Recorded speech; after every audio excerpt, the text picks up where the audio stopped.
Christina just said Jeff Bloom is coming in. And if that's true, there he is. There's Jeff Bloom. I'm All right, here. we have a quorum. You better get the voting done quickly. Yep. You work with what you got. All right, Ted. All right, I'm muting myself and I will shut up. I wish I could do the same.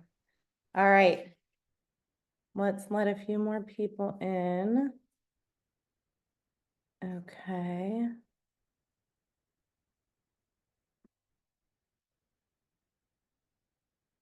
Oh, there you, okay, Christine's here, yay. I just saw Chris Fox. Where'd she go? She's There here, she- yes, she disappeared there on she my is. Hi, screen. Chris. Yes, hi. Okay. All right, here's Blake. Awesome. All right, you guys. Okay, so Ted, since you're here, Karen's already established a quorum, and what we would normally do is do one approval for, oh, here's Bruce. Hi, Bruce. We would do one approval for the consent agenda, the minutes, and the treasurer's report. We were just talking, you sent Karen a report. Do you want to kind of give that to people? Then we can approve everything all at once? Sure. We had a $250 expenditure for software assistance, which was paid, left us $468, I believe, something and some change.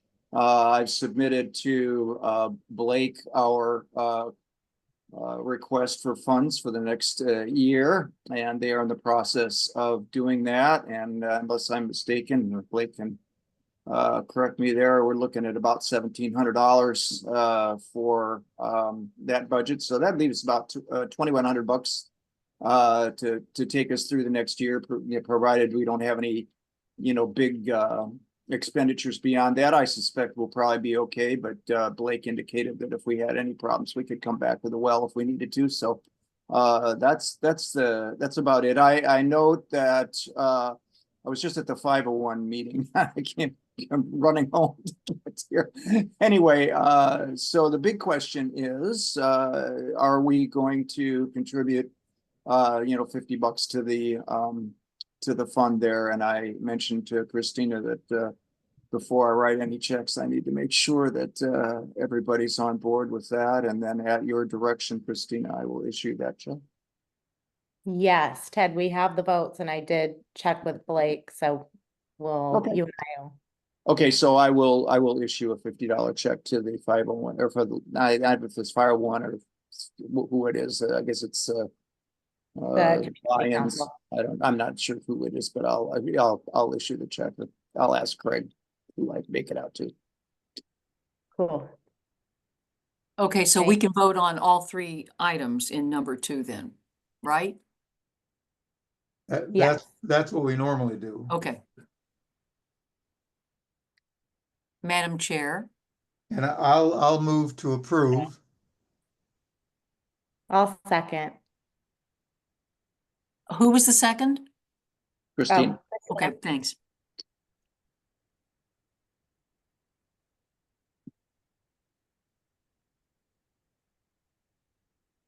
okay. We didn't So, vote. how many yeses? Anybody? You don't have to, why don't you just ask if there are any negative? That's faster. Any negatives? Don't you dare. Okay, Thank you. thanks. Don't mess with Karen. Thanks. I'm really going to shut up now. No, don't. You're fresh back from Italy. Keep us Oh yeah, you don't get to do that. alive. All right, so we're not going to vote on new NCAC representatives. We are going to do that next month. And my hope is that we will be voting on a San Simeon rep, area 7 alternative, Hispanic rep, and who will be our official business rep. So that'll be a sort of election in itself. And yeah, I'm looking forward to that. So we can move on to public comment now. If anybody has public comment, raise your hand, and we can see hands this month because we've got our tech together. So, okay, not seeing any hands. Okay, so let's move on to law enforcement. Is Commander Abbas here? Yes, you are. Commander Abbas, please go ahead.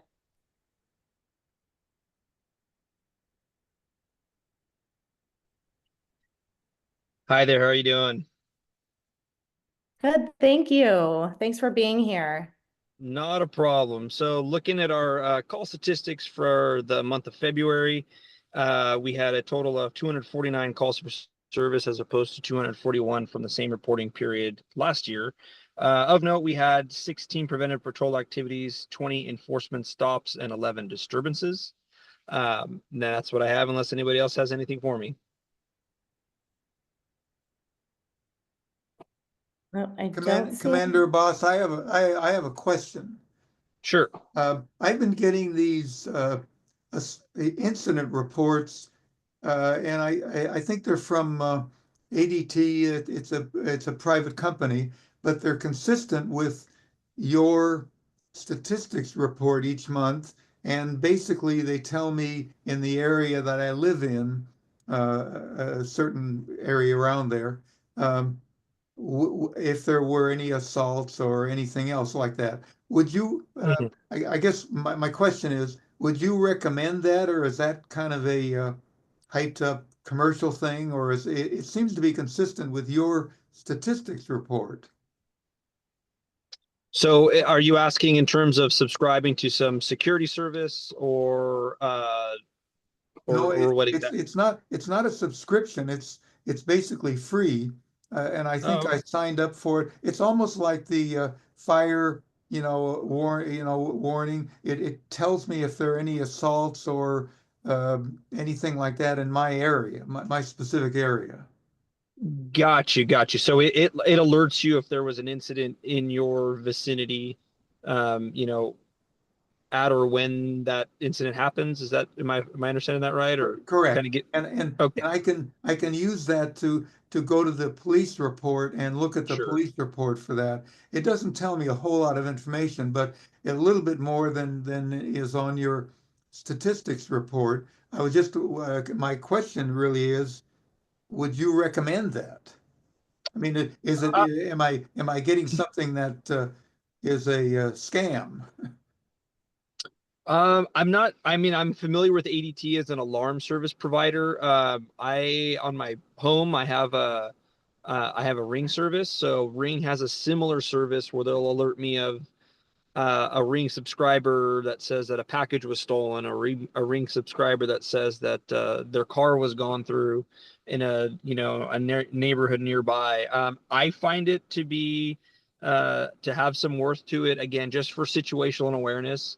If I'm getting alerts in maybe neighboring or adjacent neighborhoods that there's somebody going by checking doorknobs or car doors in the early morning hours, and that's just kind of reinforces to me to make sure that I lock my doors before I go to bed, or lock my car doors, or ensure my car doors are locked before I get in the house, or if I'm getting an alert of several alerts of packages being stolen off the front porch, it might encourage me to engage with my neighbors a little more, get to know them a little more, and ask them for help in collecting my package if I can't be there timely. So I don't think it's necessarily a bad thing.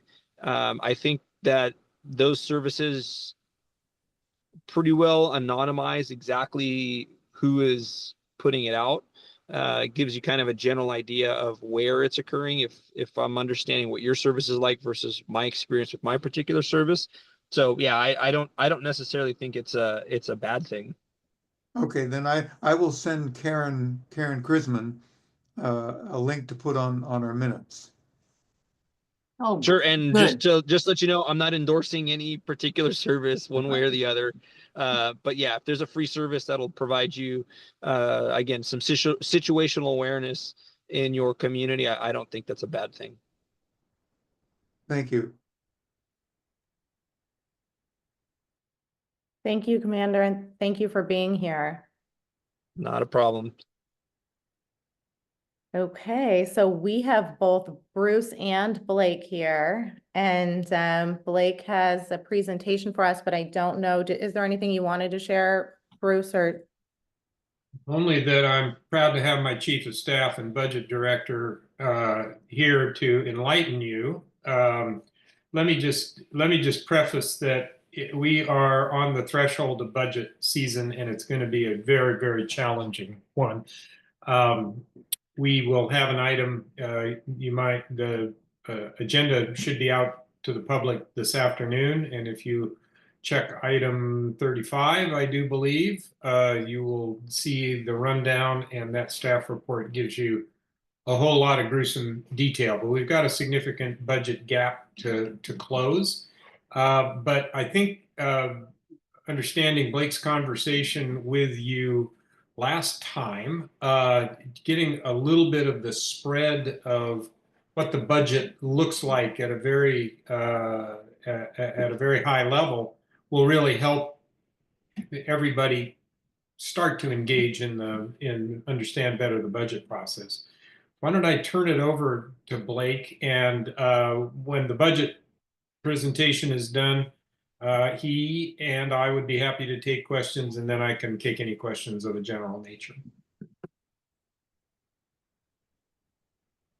May I please be made a co-host so I can share my slide deck here? Hold on 1 second.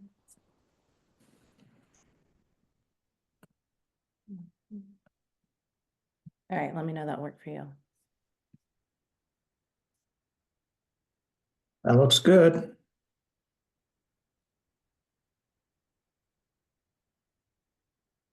All right, has everybody seen the slideshow? Yes. All right, excellent. So, as Supervisor indicated, when we're talking about, the budget or budget gaps or county priorities, what does that all mean in the greater context of just the budget? So where does the county get its money? How do we prioritize where we spend it?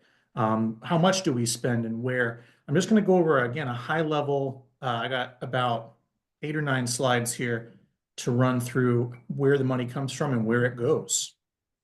So let's start with a question we get a lot about property taxes. For every dollar that you spend on your property tax, this is the allocation of where those funds go. As you see, schools get most of it. Special districts, such as the CSDs or other small special districts, get a portion. The county gets roughly 24% of your property tax dollar. However, that is not the only revenue source we have. In fact, moving on, actually, we'll come back to that. Let me start also with all the things that the county does. Here you will see 27 different departments. I'm not going to read them all, but the county does a bunch of different things, some exclusive to the unincorporated areas, such as planning and building, or say the sheriff's department focusing on law enforcement in the unincorporated area. Some we do within the cities, such as social services, health agency, veteran services. Also useful on this slide is the breakdown of the different categories that all of these different departments are sorted into. I will go over all those. So we have our land-based services, which is planning and building, and ag commissioner, public works, groundwater. We have public protection. We have the health and human services, community services, fiscal administrative. That's kind of your internal HR and admin, and then our internal support departments. And then on the far right here, currently the county has, at least when this budget was made, this was for the fiscal year 24-25 budget presentation, we had just shy of 3,000 employees employed by the county organization. And those employees are, as you can see on that pie chart on the right-hand side, about almost 40% are in the health and human services, just over a quarter in public protection, and then smaller breakdowns for those remaining 20, something departments there. Whoop, skipped one. All right, so I referenced that the property taxes that come in are not the only way that the county gets our funds. You will see on this pie chart on the left, in fact, taxes equal maybe about 1/3 of the funding that the county brings in. In fact, most of the funds we have are from federal and state sources, about 43%. And the rest are through either fees or charges or maybe interest on our savings account. And let's compare that to the expenditures on the right. And this is the service groups on which the county spends those dollars, most of which go to health and human services. We spend about, just roughly say, a quarter on public protection. Our total overall budget for that last fiscal year was $872 million. And unlike the federal government, in which if, say, we wanted to do more, we can't actually print money to cover those additional costs. Our money spent has to equal the money that we have. So let's do a quick recap of that. We have about an $852 million total budget, most of which, about $592 million, or roughly 68%, is for mandated specific programs or services. Some of those dollars that come from the state or the federal government are for things like health and human services category. And they have, this is the funds and this is the thing you will do with them, and you can't use those dollars for anything else. So let's go look a little bit deeper into how much the county actually has that is discretionary. So within our general fund, this is a year-over-year graph, but we're looking really at this column on the very far right, which is the general fund that is discretionary for the last fiscal year that we completed, which was 24-25. And I didn't get the exact number, but for just sake of argument, let's say that we have $280 million that was discretionary. So what that means is of that total $800+ million budget, the Board of Supervisors, this is what they actually can decide and how to allocate where those funds go. So 592-ish is specific, 280 is where we can actually decide where it goes. So how do we decide where it goes? Well, you sometimes hear Bruce and I talking, usually earlier in the year, about board priorities. And every year, the supervisors at one of their public meetings goes over what the priorities for the coming fiscal year are going to be. This has been outlined in a couple different ways over the years, but we have settled on, at least for now, this graphic, which is showing our ongoing priorities, which are the things that make sense. These are the things that counties are here to do, and they're not going to change. Things like public safety, and that's the sheriff's department and also fire services, and also things like meeting the legal mandates, the stuff that the state says, here's the money, you're going to do it, and we're going to do it. And we also need to meet our debt services requirements. So if the county takes out a loan or has bonds, we are going to be good stewards of that fund and pay it back. But let's go down to that second part and look at our other priorities. So if we have discretion, when we have a million different things we might want to do and only so much money to do it with, how do we prioritize where the county spends its money? So for the fiscal year 25-26, the supervisors set their first tier of priorities as homelessness, mental health, housing, and economic development. These are the things that we hear from the community or the board feels meet the priority of this is where we should be focusing our extra, maybe not even extra. Here's where we should be focusing our discretionary spending.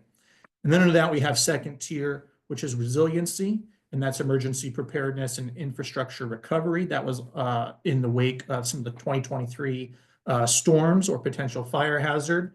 Water as resiliency, communities are going to need water, and also organizational effectiveness to look into the county and say, are we getting the most bang for our buck as an organization and using your tax dollar wisely?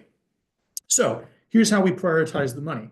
How does that shake out when we actually look at dollars and cents? That looks something like this. Those discretionary, that $280-ish million gets spent in those service categories, approximately what looks like this. You'll see that most of it goes to public protection. And then next up is Health and Human Services, support to county departments, and on it goes. This graph is somewhat reflected in the next graph, which is just here's where it goes by department. And if you see there on the far left, you have the Sheriff's Department as a single entity getting almost $80 million of that discretionary fund.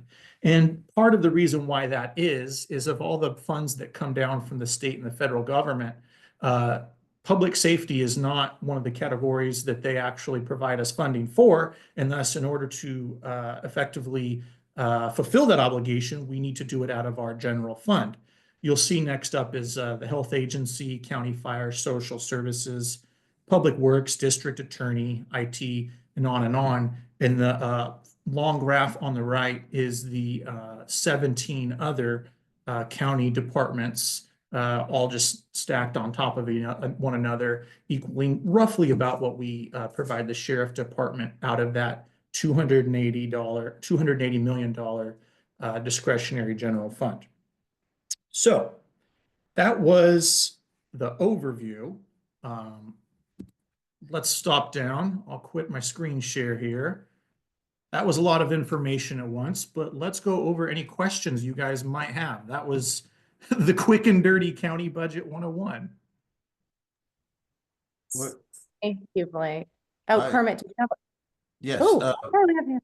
I couldn't find the hand thing, so I raised my No, hand. you're good. You're good. How about on county roads and improvements? Like you have a whole separate sheet of your expenditures, every thing, consolidated projects and so forth. Where does that fall into that budget? That would be Public Works is under land base. If you want the actual specific amounts, a lot of those funds actually are those spoken for funds that come from the state that say, here, these are the funds that you're going to spend solely on roads.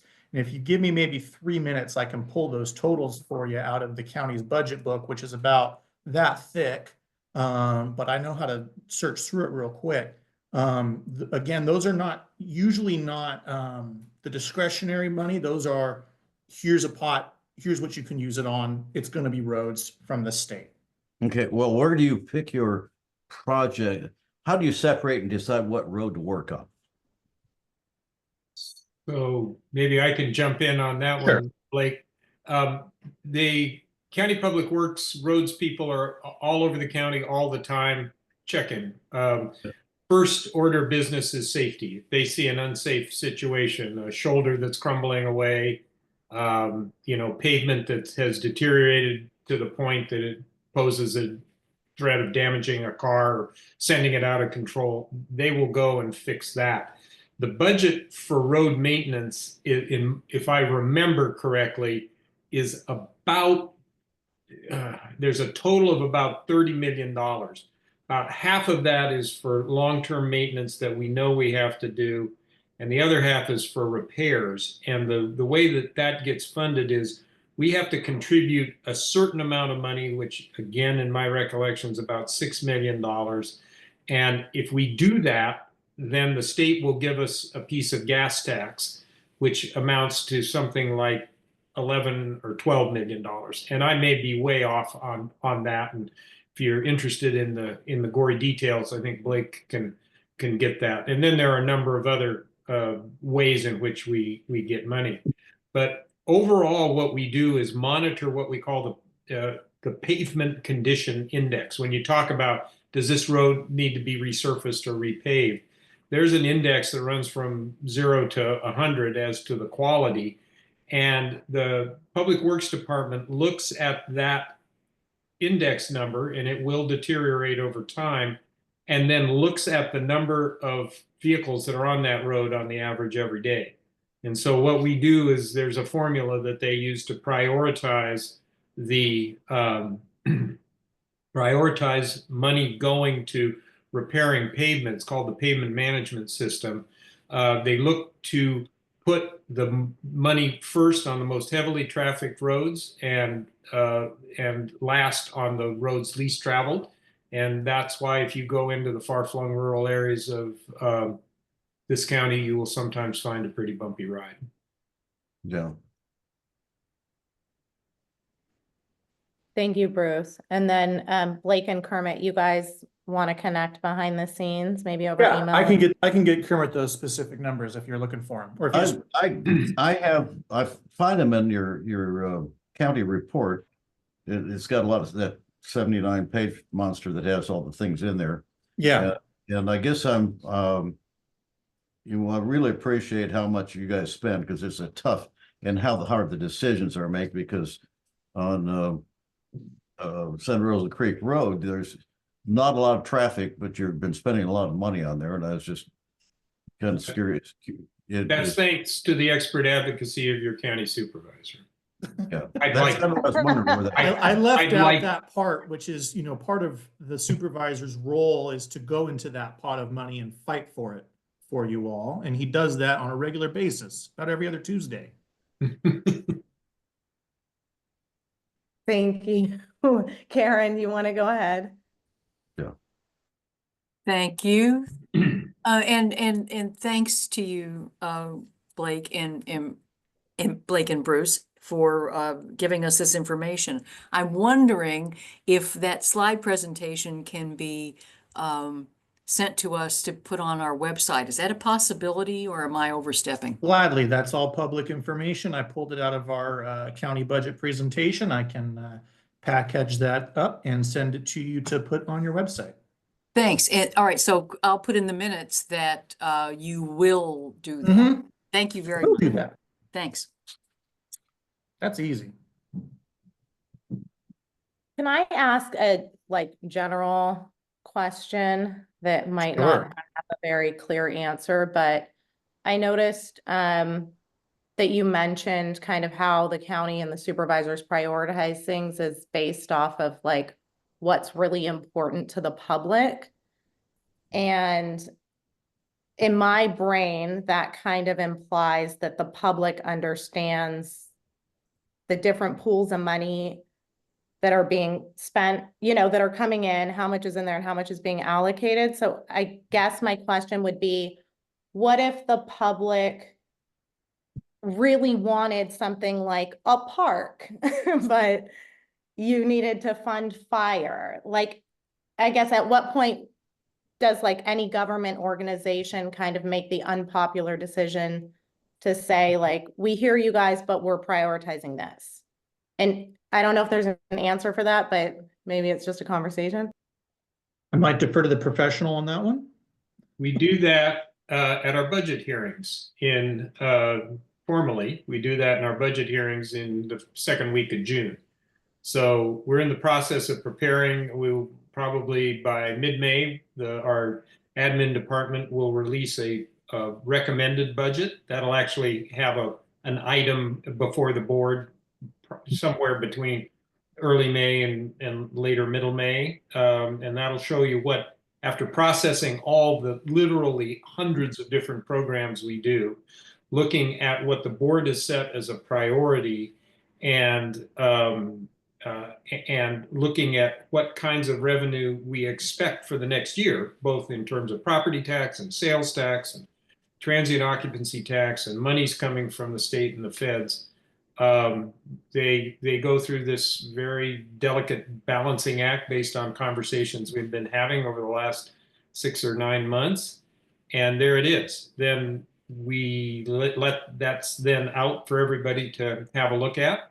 And when we convene our special budget hearings in the middle of June, we have to pass a balanced budget by the end of June to get ready for the start of the fiscal year on July 1. That is the topic of conversation. And I make it sound pretty simple. I will tell you that my first budget hearing in June of 2007 is the most stressful day I've ever spent on the dais. when you contemplate a budget book that Blake showed you that's probably 1.5 inches to 2 inches thick, and hundreds of millions of dollars and hundreds of different things, and 280 some thousand residents, all who want various needs taken care of, that it can be a bit overwhelming when you first engage it. It's unfortunate that given the issues that we see in front of us with homelessness and mental health, the housing crisis, all these other things, that parks just is we're hanging on with parks, and doing new parks is a real challenge. But when we set our budget priorities, it's an open public hearing that's usually in October or November of the year before we set this. And so that's the time at which the community says, we want you to put X million dollars into improving parks. And the question that'll pop up is, then what do you want us to take it from? Because it is literally a zero-sum game. And that's, we do not have a lot of control over the amount of revenue. So we've got to figure out how to make what we've got go where we need to have it go. I will say that facing a very difficult budget coming up, our admin office is digging deeply into literally every single program the county does, assessing how effective it is, assessing whether it's being run as efficiently as it can. This is our new county administrative officer's project. He's been with us since late April of last year. So coming up on a year, he is down with a whole bunch of good people in the weeds trying to see where we can squeeze some efficiencies, whether we stop doing certain things that aren't really effective, that aren't really worth the money. It's going to be a very difficult situation, but we'll take that up as we over the next couple months. Thank you. Yeah, thank you very much for that. I think we'll encourage everybody as we get closer to June to kind of pay attention to what happens at that hearing. I think it's helpful for the public to understand that Sure, it's not just a pot that just is endless. and I just have to make one other comment as to the constraints that are on local governments, and that regards the difficulty in allocating scarce resources is particularly keen at this time because it's a consequence of Proposition 13. There's a lot to love about Prop 13, right? It keeps our property taxes from escalating over a certain amount of time. But it also constrains local government because our revenue can only grow so quickly. And that's just a fact. I'm not complaining about it. It just is. Before Prop 13, a board of supervisors would figure out what they wanted to do. They would set a tax rate that everybody would pay, and they would raise the money they needed to do what they visualized doing. After Prop 13, the Board of Supervisors is handed an amount of money, and now we've got to figure out what we can accomplish with that pot of money. So the dynamic shifts very dramatically. That's why, for instance, we don't just randomly go pave dirt roads in Cambria. We ask, the property owners to do it. It's why we don't simply build new swimming pools in Cambria, because we just don't have the resources available to do it. And then if it's a quick answer, because I am committed to making this a relatively speedy meeting, is there a reason why at the county level, it's not like the federal government where it's just like, oh, let's print some money? Because our printing press broke down. No, so counties are political subdivisions of the state of California. And so we are constrained to act. We're basically fundamentally in business to provide services that the state and federal government mandates us to provide. So that's largely the welfare system, Medi-Cal, which is the California version of Medicaid, a variety of other things that we're prescribed to do. So the state indicates that we must pass a balanced budget. We can borrow money, but we've got to work into then the budget, the repayment of that debt, and it has to constantly be in balance.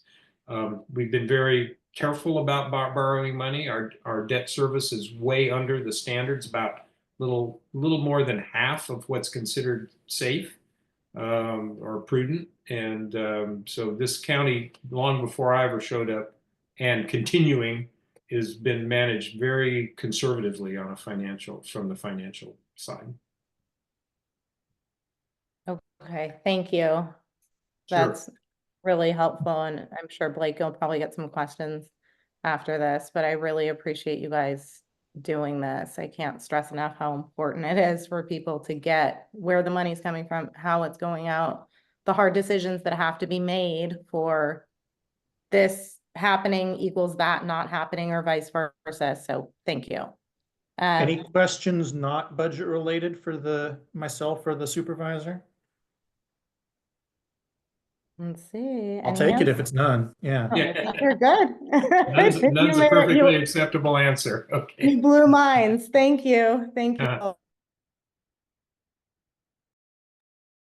Okay.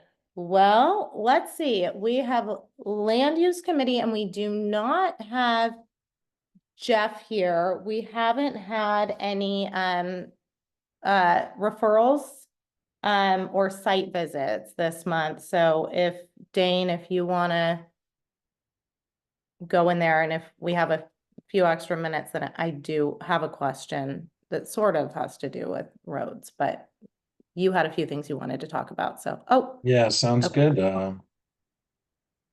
Hold on, Harry, I see your hands up. Is this a land use question, or did you have something for Blake and Bruce before they skedaddle? This is actually for Bruce. Somebody just called me. That's why I wasn't right on the ball here. Yeah. So, Bruce, good evening. Thanks for being here. Hi. So Yeah. can I ask you a quick question? Sure. All right, thank you.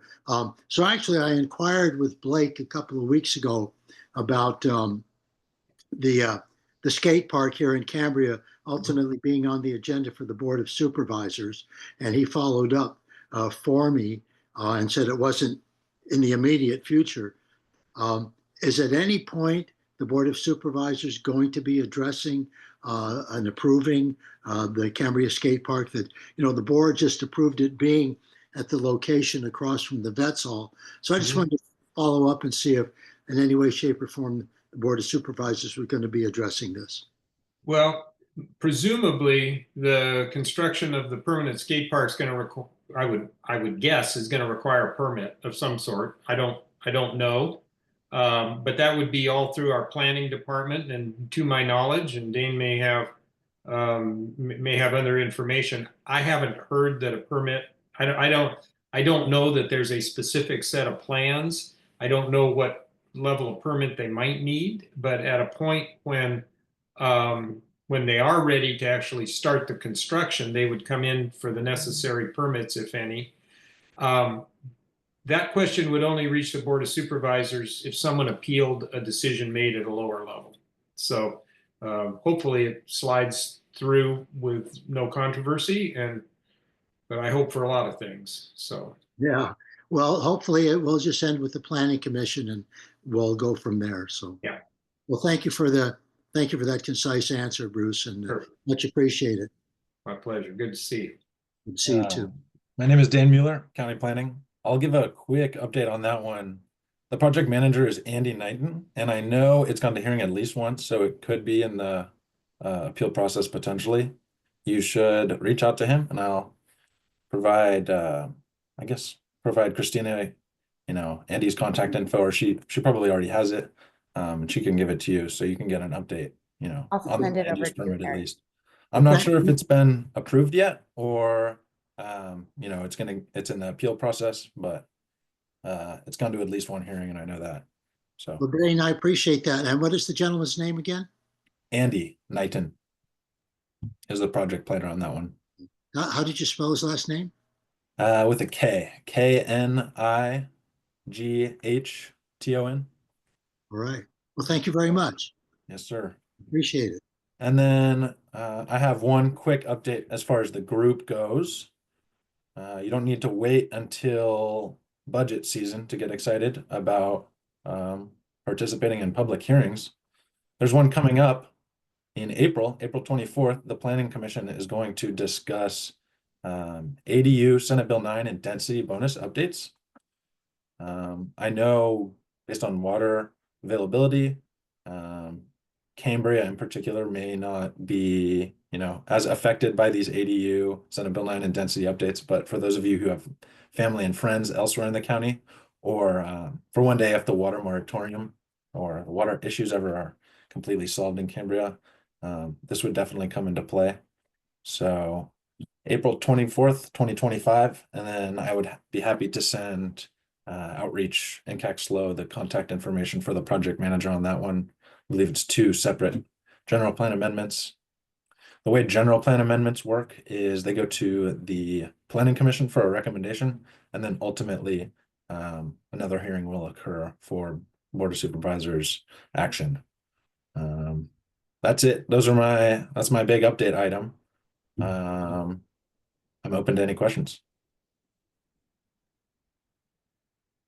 Thank you, Dane. I have a question that we don't need to answer, in depth right now, but as somebody who's somewhat familiar with our area plans, I've looked at like this whole RV, like people who have RVs, but they're not parked in a spot and they're kind of like parked and they're sticking out into the road as we're looking at these like emergency preparation meetings and stuff like that. And I can't quite identify in Cambria what the ordinances are for that. Like there are some houses that have like 3 RVs and one's plugged into something and there's a tree and something sticking out in the road. And so, and we don't need to go into it like in depth right now, but is that something interesting that we could maybe discuss like further on at a meeting? Because it's I'll kind tell of you tricky. that as far as living in a recreational vehicle permanently, absent a land use or building permit, that's likely not, supported by Title 23 Coastal Zone Land Use Ordinance. And if you're really concerned about that, if your neighbors are doing that and, it's at a level where it's affecting you, you are welcome to reach out to county code enforcement. They do enforce land use laws. So that would be the appropriate department to do that. A misconception would be to reach out to the police first with that one. But, if they're not committing any crimes that aren't land use related, then generally. No, I hear you. I think nobody here knows if they're like land use crimes or not, because it's really unclear when you start to layer in the different, like, the North Coast Area Plan and Title 23 and things of that nature. So I think, and I don't know, maybe Burkey could even speak to this. Like if we could just as a community get clear on what is appropriate and what isn't, like, is it appropriate to have 3 different RVs, like sort of kind of hanging out into the roadway? Like, is it not? Is it fine to have one on your property? So maybe just as like a future agenda item, something we could all discuss and get educated on as a community. And then I'll stop talking because there are hands. Yeah, if I could, Madam Chair, just jump in on that. If you have a specific example of that, it would be useful. Why don't you send that to Blake? You can include Dane on it, because there's all the land use ordinance, but there's also no overnight parking on streets in certain streets within our county and not others. But we can research what actually applies and what actions might be the best to address it. If you, again, just maybe a quick picture, simple example, Blake can coordinate between Dane, and if the sheriff's office needs or CHP needs to be involved, they can jump in on that as well. Okay, cool. Yeah, and I'm not trying to call anybody out. I think just as a general educational tool for the community to kind of set expectations overall. So yeah, I'm not reporting anybody. Kermit, do you want to go ahead? Oh, and you're muted. Okay. Yes, based on your letter, you had written, Dane, a comment on the encroachment of the low wall at Winslow and Orlando. And the response kind of was, well, the county Public Works approved it, and they don't have a problem with that type of thing. I think your comment on, frankly, Cambria is an absolute paradox of everything. You can't find a straight line. You can't find an exception to anything. But I think the biggest thing that a common principle that, frankly, I think we ought to. I'd like to have a conversation with some of these the Public Works people who approve those, because I think they're saying, well, it's not a big deal, and it really isn't, because cars get around the corner. But what they don't have is a concept of the whole thing. The lot next door, actually, the guy with low encroachment, I agree with you. I don't think it should add that encroachment allowance in there, regardless of what that guy thinks, because we still have pedestrian right away. We need to guard our parking places, because in high use areas, they aren't always, people are starting to move their property down to the road edge and sealing this off. And a good example of the guy from the low encroachment thing, he's learned from the guy across the street who built a fence 3 foot away from the road and dumped in about 5,000 cubic yards of dirt just to avoid cars parking in his yard and on his property. So the real question is, they have a general principle based on the fact that, frankly, there's nothing that makes sense out of the whole thing. But I think the principle of trying to keep giving cars access off the road, because if you have a car parked on the pavement on both things, you're down to a 1-lane road. We need to guard our parking, because it's disappearing rapidly with the people. More people are living in a house, more cars are there, and pretty soon they've run out of property, and they're now on the streets, and the streets are getting narrower and narrower. And I'm not terribly worried about evacuation in that sense, because everyone's going to be heading out. But on the other hand, when you look at the single lanes that parking is construed to, yes, we have land coming down to the things we can't do about. Yes, we have trees encroaching on these things. But when it's open and you have access for pedestrian and for vehicle to get a little ways off the pavement, we need to guard those things. And if every time somebody wants to encroach all the way down to the road to guard this thing, Public Works goes, yeah, it's okay, yeah, no problem. So I'd like to, push this as an issue. I hear you. I'm with I'm with you on this. Why don't we all connect offline, and then we'll make it a discussion for next month? Is that cool? Yes. And Dane, May I just say something real quick? Okay, sure. First off, I don't want to, make it seem like I don't care, but it's more of a responsibility thing between the different departments within the county. Public right of way, the process for building within a public space is much different, and it's through Public Works, a separate staff than when you're looking at proposals on someone's private property. It's just a little bit apples and oranges. So I don't want to make it seem like I don't care, but I think the way to escalate your concerns are through the Department of Public Works, because yes, the code enforcement staff reached out to Public Works and clearly, they issued a permit previously for that work. So I think, digging a little deeper in that department, and if you're really concerned about this permit, I recommend you use their channels to express your concern. But thank you, Dane. If it's on public property, it's really just a land use Title 23 thing. That's our department. Right away, that's Public Works. Okay, thank you, Dane. And we know you care, and we're grateful to have you. So thank you. And Brian, I see your hands up.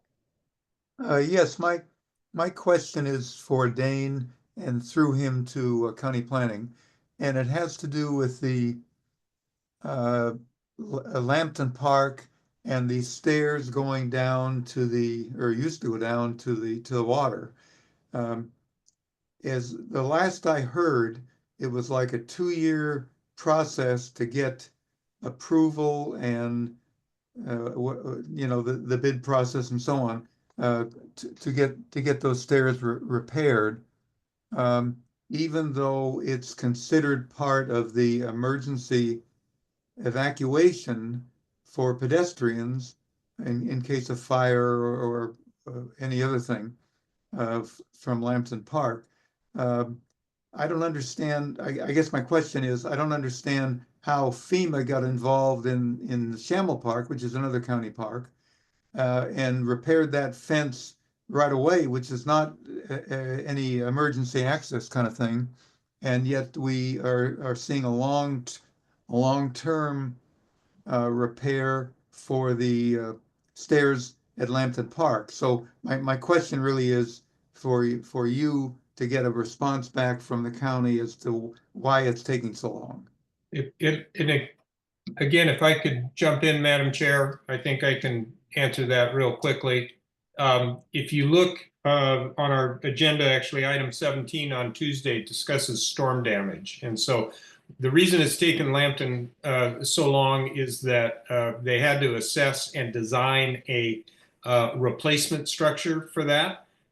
Somewhere I saw that the rough cost of that replacement structure is about $1 million, give or take. I can't put my it's going to be about no, let me see. Yeah, approximately Lambton Cliffs damaged in the 23 storms.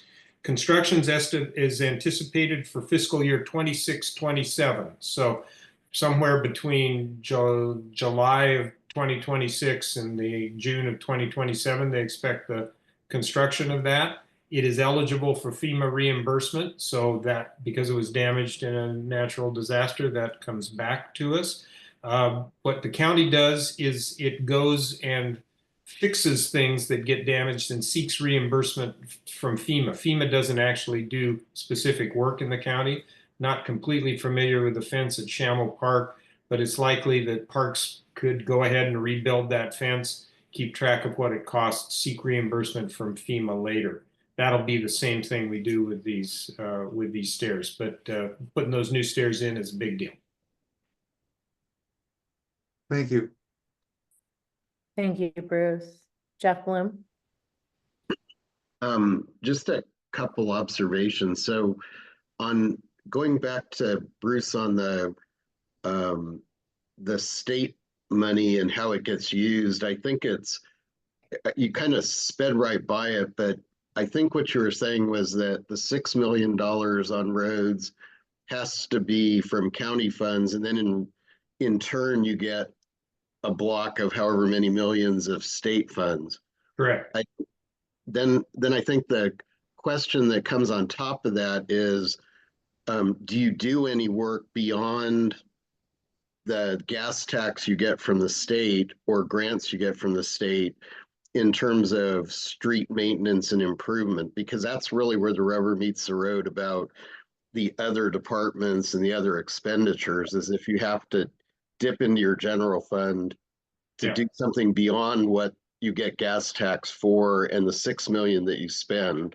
Right. So, right. So I'm sorry to interrupt, but the short answer is no, we don't. We used to, for the last probably 3 or 4 years, we have contributed nothing but what we need to do to draw down the gas tax money. The amount that we contribute to do that is called our maintenance of effort. That's a technical term. But we haven't put more than that into doing roads because of the priorities that we set, which are that we need our discretionary funds to take on homelessness and improve mental health and work on housing and all those other things that we do. So it just, in the making those tough decisions about what we spend money on, we have not gone above what we are required to do, and that's a pretty typical response for most counties in the state. Okay, and so for Kermit's purposes, there really isn't a bunch of money beyond maintenance being spent Correct, county that's out of any county funds. correct. Okay. And then the other observation I make is on Christina's comments about the bus or the RVs and sticking out in the roadway and the numbers of them and all that. I think when you go to respond on it, explaining a little bit about how Title 23, the area plan, the general plan, the street and highways codes all fit together is the answer. But that's the part that I think people least understand, that each of those has a different purpose in the structure of getting to whether you can have one RV or 3 RVs or no RVs. And then similarly for camping, it's about what types of ordinances the county's passed in the past or what it might do in the future. So I think when you come back around to try to answer those questions for us, explaining a little bit about how those different controlling documents fit together would really help everyone, because they each have a distinctly different purpose. You're absolutely right. And this is actually a familiar conversation in several other communities. We just haven't done it here in Cambria. So Blake knows this drill very well, and we'll get it together. Thank you. Okay, thank you guys. Dane, any other questions for Dane? Okay. We are moving on. Thank you guys. I don't know if you guys are gonna stick around, but we are gonna move into CCSD stuff, Yeah, so. for a little bit. Okay. Oh, okay, one last hand. We have Bob. Do you want to go ahead? Yeah, hi. I just wanted to follow up on my comments from last month's meeting. I did get the response back from Dane. Thank you Dane for putting that together and sending it out to the group. I put together a fairly lengthy response and I haven't heard anything back. And I'm just wondering kind of, just in general, how long that normally takes. Yeah, let's see. As to not step on toes of, my management, and especially while the supervisor's in here, I'm not going to really discuss that one too much in this meeting today, but we do look forward to seeking resolution at least by, the end of the week or early next week. My toes are tough, Dane, don't worry about it. But I've been in conversation with Dane and his management. We are going to have a detailed look at it, and like Dane says, by late this week or early next, we'll have a response. That sounds great. I really appreciate everyone's time and attention. Sure. Thank you all, and thank you, Dane. All right, so we're gonna move on to CCSD. I believe, Matthew, are you doing Michael Thomas's report? Yeah, I'll go over that report real quick. Can everybody hear me? Yes. So Director Thomas's report is just essentially an overview of what we've kind of had going on in the CCSD over the past month or so. On March 3rd, we held our strategic planning workshop where we updated our long-range goals. We've actually moved into a 5-year strategic planning session, which we will actually update every year and extend that 5-year period. So we'll revisit it next year, and our strategic plan will stretch out to 2031, so to speak. We had a lot of good conversations about some of the priorities within the district. Obviously, we know that the CCSD struggles with funding.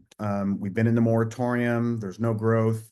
So we have to, much like Mr. Gibson was discussing and Blake, our property taxes are pretty stagnant. Our enterprise funds are pretty stagnant. They increase a little bit over the years, and we have to figure out how to manage all the district priorities and infrastructure needs with what we receive. So we started looking at some of our long-range goals and prioritizing those, specifically some of our major projects from the affluent line, Stewart Street tanks, obviously the coastal development permit for the water reclamation facilities moving forward. And we just highlighted some of those. we created a new core area, which is finance and administration, which really is going to be looking at some long-range financial modeling that will help us achieve some of these CIP, these capital improvement projects that are big money projects that we don't necessarily have the funds for right now, to include our fire department, who's in desperate need of 2 new engines, and with a lead time of 3 years, 3 to 4 years on some of these engines. And these engines are anywhere between 1.2 and 1.5 million. Right now in our reserves, we have 3.2 million. So we understand if we replace 2 engines right now and paid cash for them, we would have no reserves. So we're looking at a lot of these long-range goals and trying to delineate the impacts financially over the course of the next few years. One of the interesting developments that the board told staff to look at was to connect with the county as it applies to San Simeon. San Simeon, as we know, is going through the process of dissolution, and there's an opportunity for Cambria to potentially assist with their wastewater treatment. Our SST upgrades that are occurring would allow us, depending on funding and the placement of our influent line, to potentially put in a 3rd line all the way to San Simeon to treat their wastewater. And that wastewater would come to the district. We would treat it.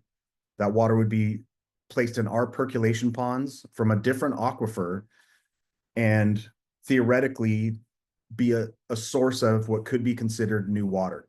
And that's about 200 acre-feet a year. So we're looking at that. That also would increase revenues for the enterprise funds. That also would allow the potential for that wastewater treatment plant that's in the coastal zone, in which the Coastal Commission wants removed, to potentially be shut down in the near future, which is a win for the Coastal Commission and could help us through some environmental offsets with the permitting of the WRF. But these are a lot of conversations that we've been directed to start to have with the county, and we've engaged in those conversations. And we're going to move some of those forward and meet with some stakeholders on what it's going to take to make that happen. As it was mentioned earlier, there was a discussion about the skate park and its current location versus alternatives. I want to reiterate that there is a funding gap for the skate park due to inflation. The cost of materials, goods, and services has gone up significantly since this project was envisioned back in 2020, 2022.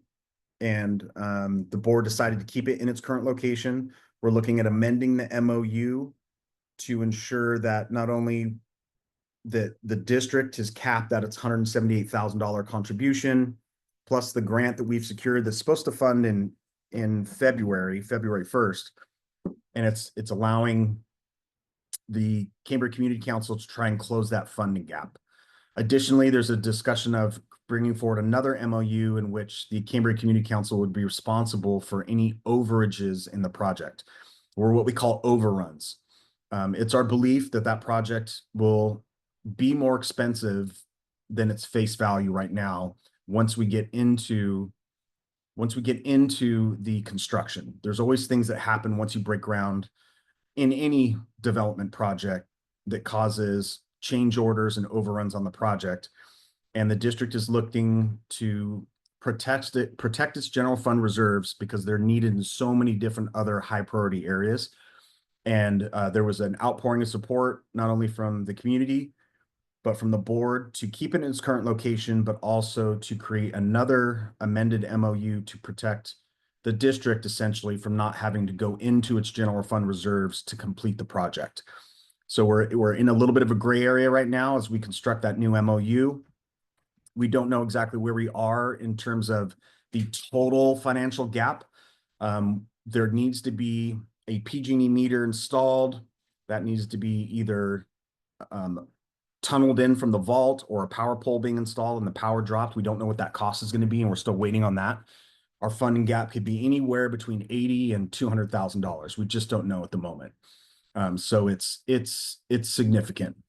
But the community was both the Cambria Community Council and Skate Cambria were very optimistic that they're going to hit the ground running and start fundraising, and that they'll be able to close that gap. Continuing.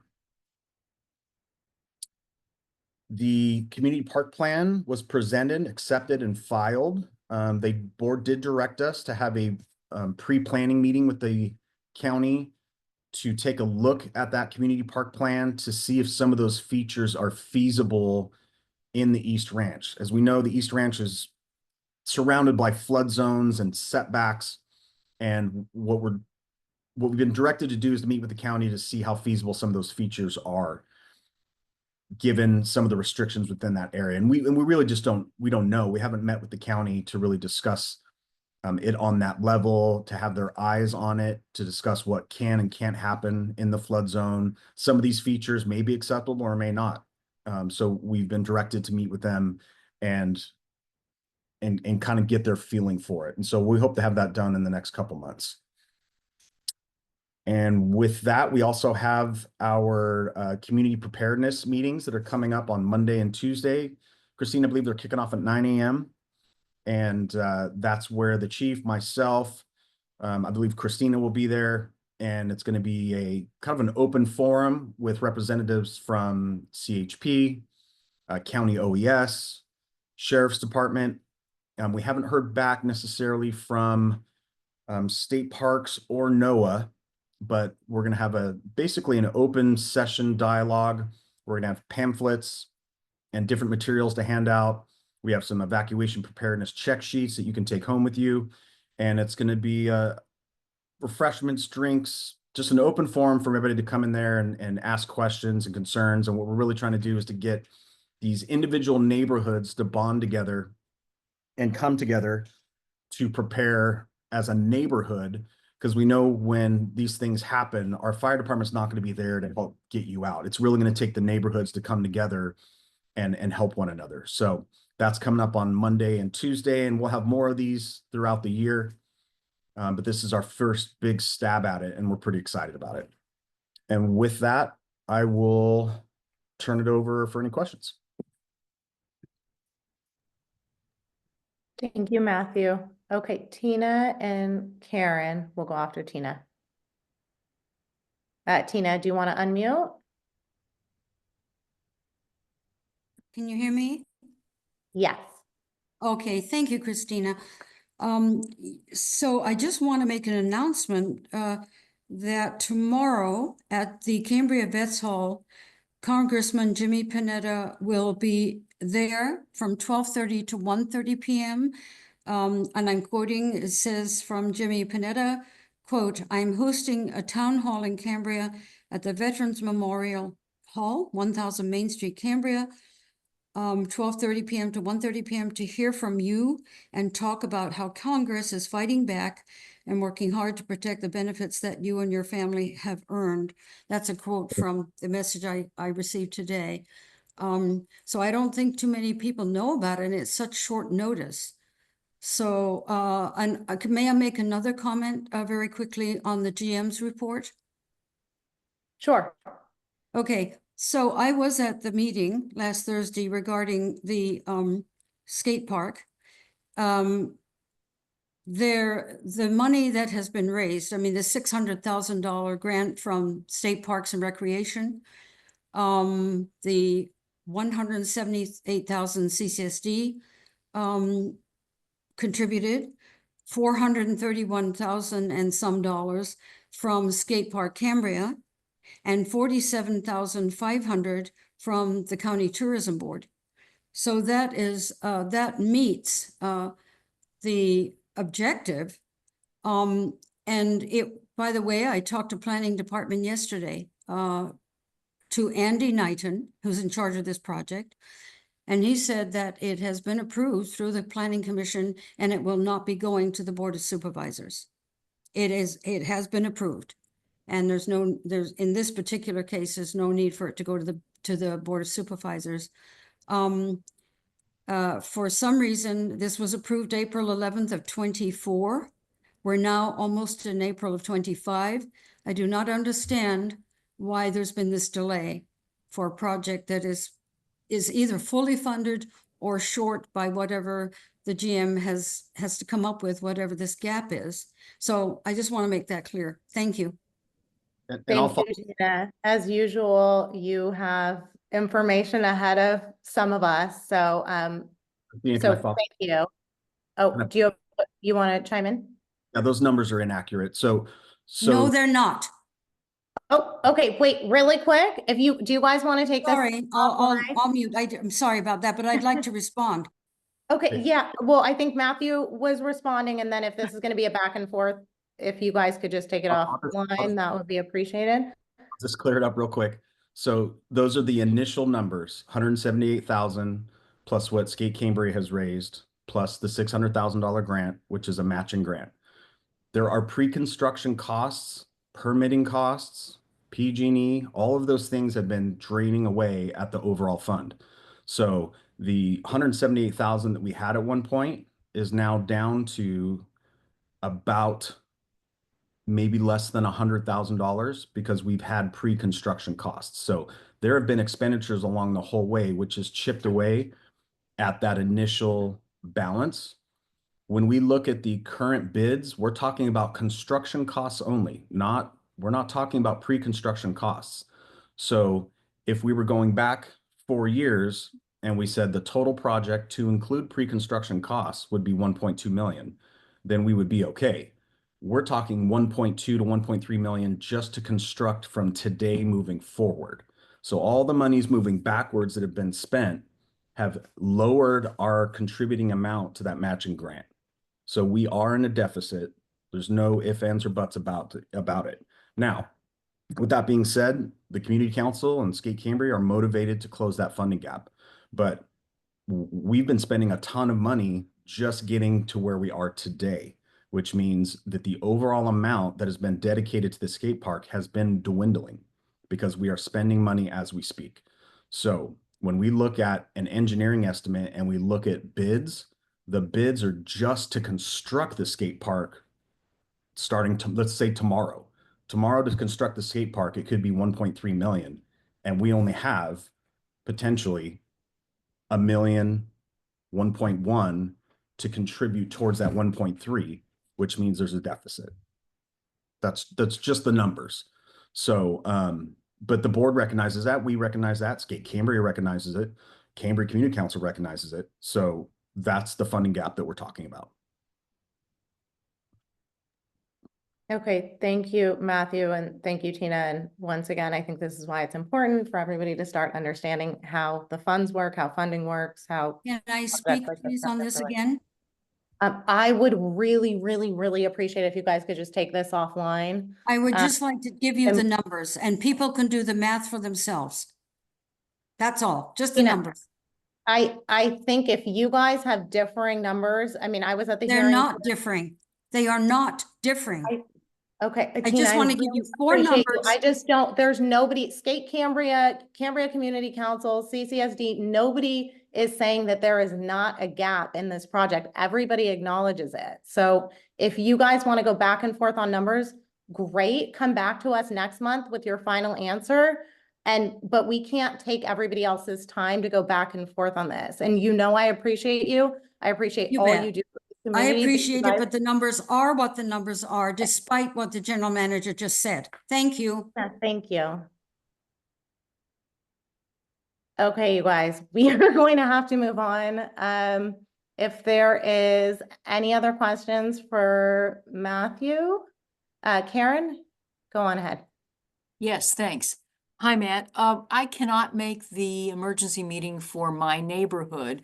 And I wonder, I mean, of course I'll have neighbors and friends who will be there, but will there be handouts that I can avail myself of or no? Yeah, absolutely. And I want to we haven't really said this, but you can go to whatever neighborhood you want to go to. Like if you can't make it to your neighborhood, come to the next one. We just put it out in neighborhoods, but we're not kicking anybody out if you don't show us your neighborhood card. So everybody's welcome. And we've told other folks, if you can't make this one, come to the next neighborhood. You'll get the gist of it and you'll connect with your neighbors afterwards. But we will have for sure. Thank you. Okay. Thank you, Matthew. Before we move on to our dear fire chief, does anybody want to take a break? I mean, there's a solid chance that we could get out of here in the next 20 minutes. So are we wanting to just stick through it? Give me a nod, or you want to, Karen, what do you need? Yeah, if you can promise me that if we go over 20 minutes, We I just get hang 3 out? minutes to walk away. We're good. All right, okay, let's go on it. Why don't we do we want to just take a 5-minute break and then we'll let Burkey do his thing That would be and so helpful. okay, perfect. Okay, let's do it. We'll see you in 5 minutes.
Hello, I'd like to speak if it's possible. Yeah, sure. I Okay. think people are taking a little break. Is there? Yeah, I guess I missed earlier. They were talking about my property, about an encroachment on the owner of the property on the corner here of Orlando and Windsor. Yes. And so I'd like to speak to the group or whoever I need to and explain that we have the proper permits, etc. Oh, yeah. Well, I think And I missed it. that might be best. Do you want to, I mean, I think everybody acknowledges that you have the proper permits. I think the confusion was more so with the county standard for allowing those, but right now we are on an agenda that we are committed to sticking to. Can I just so do spend you like email 30 me? seconds? Can I get 30 seconds just to state a comment and then I'd be gone? I would do that, except then I have to give everybody 30 seconds till the end of time to do that.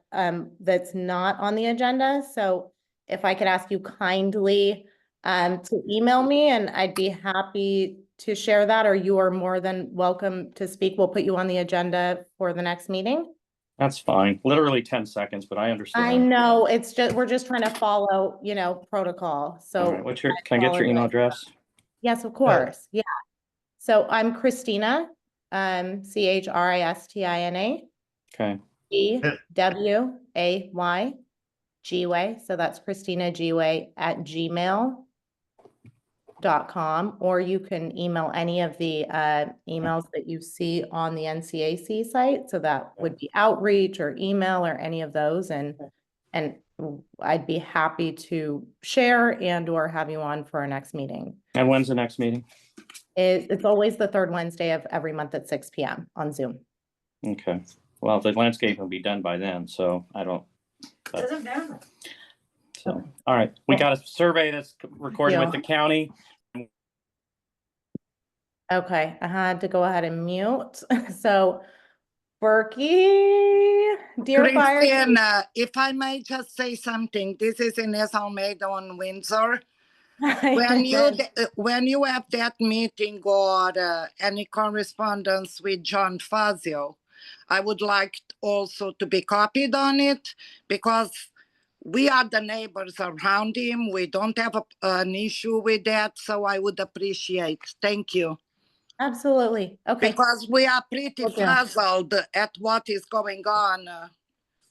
Used to be bushes there for 30 years and you couldn't see the street. Now you can see the street, so we don't know what the issue is. Thank you so much. Okay. Thank you, Ines. Thank you. Okay. Good Chief Michael Burkey, it is your time. Ted Key, are you really going to can you let the fire chief? What do we got? I'm just going to be 10 seconds. I'll be done. I promise. Yeah, go, let him go. But mine's not that important. Okay. Maybe 30 seconds. And then I'll be out of your hair. He's just the fire chief. Oh, no, I just wanted to thank him.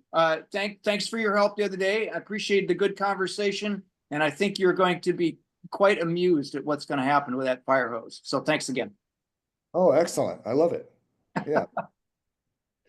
Right back at you. So really quick. So our report for the month of February, we had a total of 85 incidents. We had 8 false alarms, 19 public service assists, 6 hazardous conditions, 51 medical emergencies, and 1 fire. As for a comparison, we had a total in February of 2024 of 88 calls. So we're basically on the right, kind of in the right area there. The year-to-date total for year 2024 was 168. We're at 174 right now. So for our training, we focused mainly on defensive tactics. This is all structure fire type tactics. We also focused on BLEVs and natural gas explosions. EMS and then rope rescue, most of those are all kind of every month we do that. The big thing for us in February was we did a lot of public education. I presented to Lions Club, I can't remember the exact date, but we also did the Coast Union Career Day, and we also did, we also had our very first Fire Protection Committee meeting, which I thought was successful. Public service, we did 3 business inspections, 9 defensible space inspections and residential inspections, and we actually did 8 smoke detector changes for our community.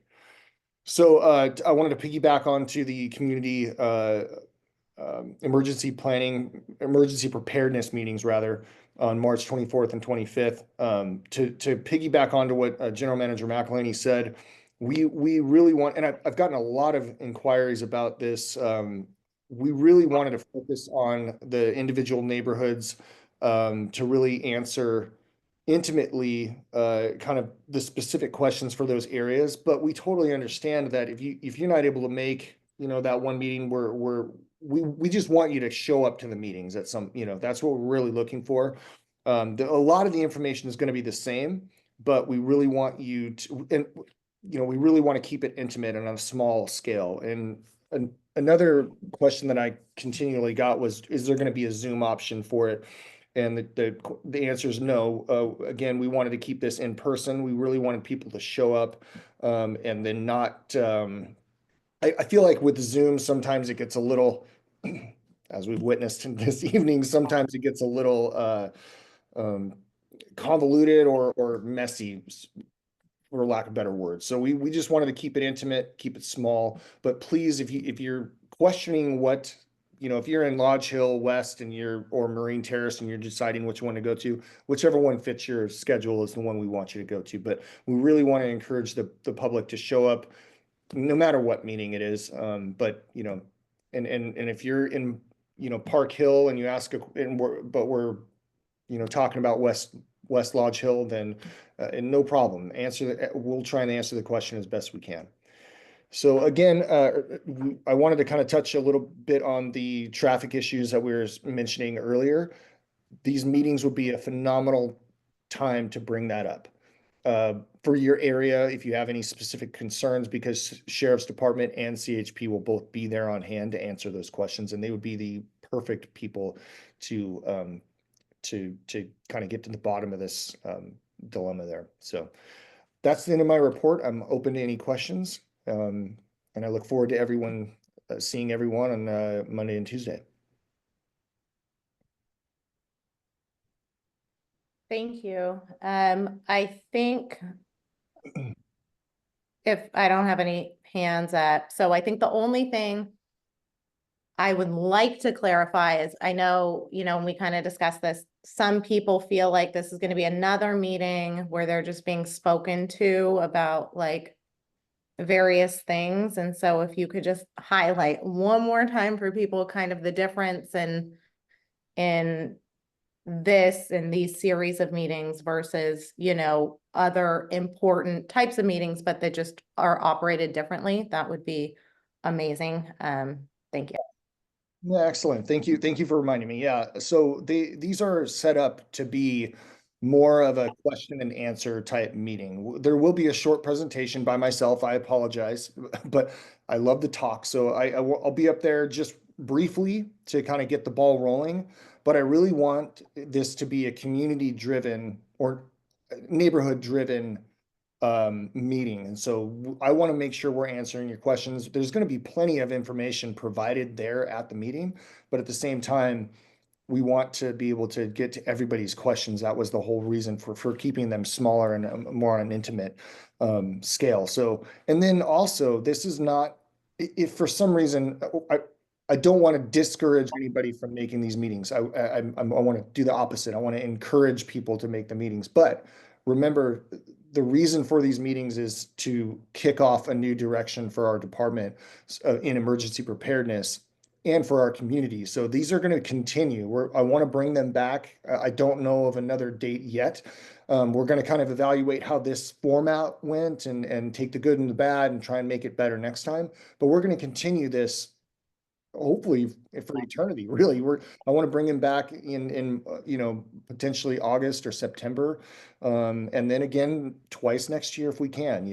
But this isn't going to be a one and done thing. This, as emergency preparedness isn't, we want to continue with it and make sure that we kind of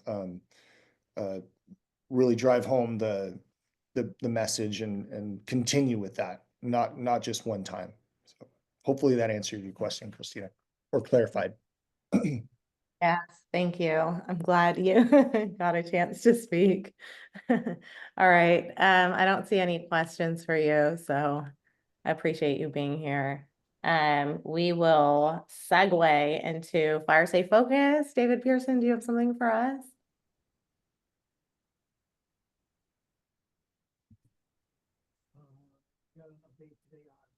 Ooh, we're having trouble hearing you, but it looks like you're unmuted. Are you on? Ooh, no, you sound like maybe underwater. I sound like that. So There you sorry. are. No, you're back. You're back. It's better. Okay. We got an update today at the Fire Safe Council meeting on fire insurance issues. One is that the new regulations put out by the insurance commissioner starting to work and kick in. State Farm was approved for a 22% increase, which is not necessarily good news for the consumer, but at the same time, it means that State Farm is going to start coming back into the state and start issuing more policies and that kind of thing. Okay. And so it was a win for both the consumer and for the insurance agency. And secondly, the FAIR plan, because of the Palisades fire, is basically broke.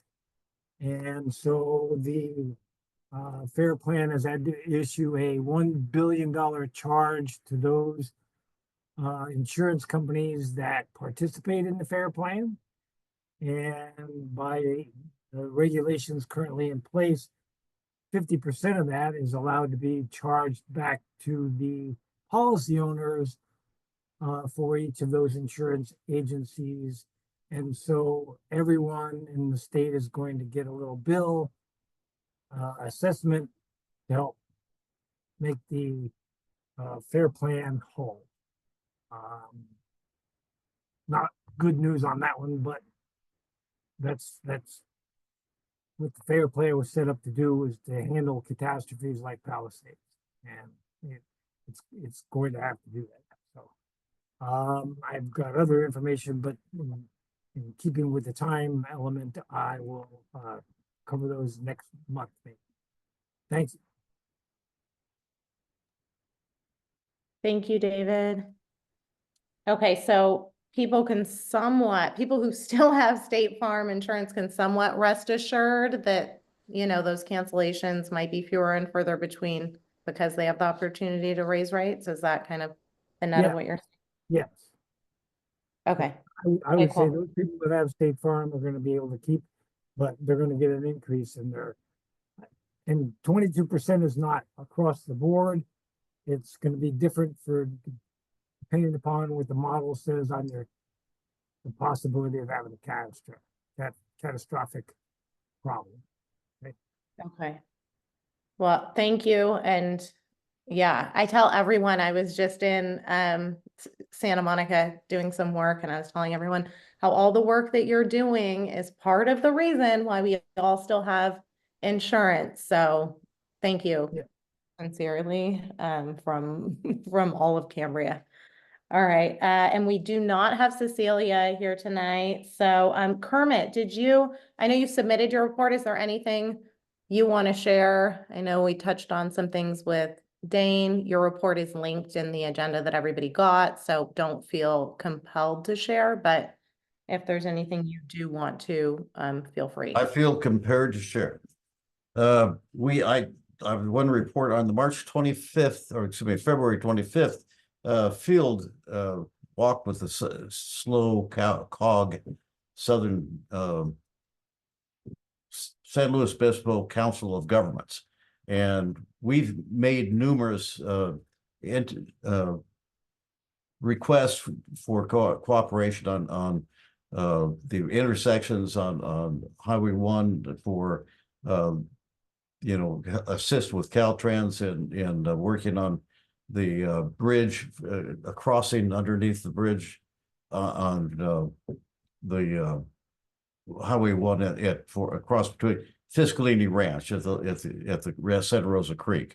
And we've also had requests for them to look at other things within the community having to do with roads and transportation funding. And SLO COG, John D'Annunzio SLO is handled this, and we had a meeting at San Simeon, and San Simeon, essentially it was a walk around and look at two intersections and ask, no, could you light them? Could you give us some assistance on this?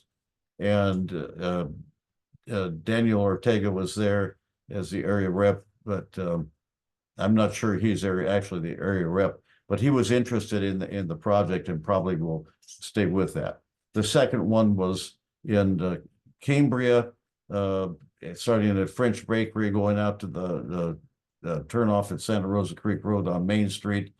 And frankly, that the situation wasn't anything that we had requested, but except for the sidewalk, they were interested in the transportation safety. They looked at, seriously, possibly a sidewalk from downtown area around to the, all the way to the high school, if they could find one that's been talked about. They were very surprised that there hadn't been a walkway along that road forever. And so anyway, that was it. All this goes into a hopper, many years to come. Everything we've requested, actually, they have paid attention to us. They've been a good supporter. Haven't received anything out of the whole basket of things. So we just added one more thing in the basket. They were sympathetic if they could build a couple $1 million bike path, painted trails in San Luis Obispo. They possibly, maybe they could spring loose a little for us. But so whether or not this amounts to anything, I don't know, but that was just one more, one opportunity to do it. And that's what we did. And that's pretty much the final report that I have. I'm done now. Thank you. Yes, I think we're all wondering if any of what we're doing amounts to anything, and We don't it know. remains to be seen. So thank you so much, Kermit, and thank you for putting that together. And we will be having SLO COG and a couple other organizations. Yes. John D'Annunzio, out of this came out, we'll have the CHP come and make a report on sort of what it is they do and answer questions and talk about what they, how and where they patrol. Also, John D'Annunzio was going to come and address us on April.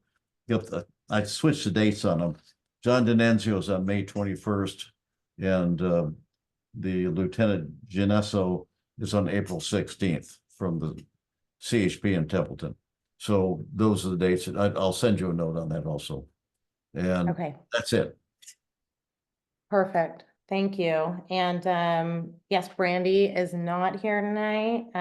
No ag. And if nobody has anything else, I think we can adjourn. I know I'm 8 minutes over my hour and a half that I promised, but does anybody, I see Jeff Bloom, you have a smirk. Are we good? I'm so, all right.